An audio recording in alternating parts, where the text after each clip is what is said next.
एक मेहनती किसान की कहानी। ये कहानी एक मेहनती किसान की है जो हमेशा अपनी फसलों का अच्छा ख्याल रखता था, परंतु बार बार सूखा, बाढ़, तूफान और तेज धूप जैसी विपत्तियों के कारण उसकी फसलें बर्बाद हो जाती थी।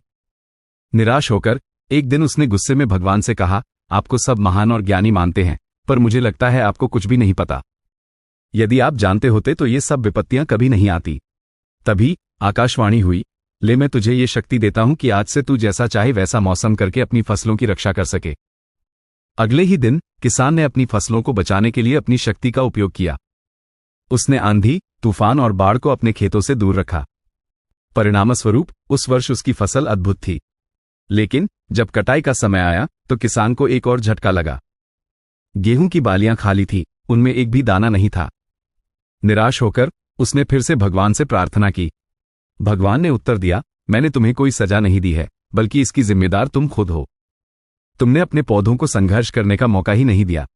आंधी, तूफान, बारिश और धूप से जूझकर ही पौधे मजबूत बनते हैं और उनमें दाने पैदा होते हैं। तुमने उन्हें इन चुनौतियों का सामना नहीं करने दिया, इसलिए वे खोखले रह गए। ये कहानी हमें सिखाती है कि जीवन में मुश्किलें और संघर्ष आवश्यक हैं। ठीक वैसे ही जैसे पौधों को मजबूत बनने के लिए चुनौतियों का सामना करना पड़ता है, वैसे ही हम भी इन कठिनाइयों से सीखकर और उनसे जूझकर मजबूत और सफल बनते हैं।